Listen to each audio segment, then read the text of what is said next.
ஹாய்ங்க. ஒரு குட்டி சமையல் செய்யலாமா? நானே ஒரு சோம்பேறி. நான் எப்படி போய் செய்கிறேன்னு எனக்கும் தெரில. ஆனால் செஞ்சேன். ஏன்னா எங்கள் அம்மா கிட்ட போய் வெறுப்பாக இருக்கு தாயே எதனா செஞ்சு கொடுங்கன்னு கேட்டேன்.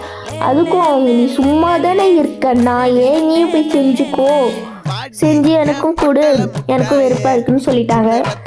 சரி என்ன பண்ணுறது, நம்ம தான் போய் செய்யணும்னு சொல்லி போய் பார்த்தா எதுவுமே இல்லைங்க கிச்சனில். என் கண்ணுக்கு பட்டது பொட்டேட்டோவும் மீன் மேக்கரும் தான்.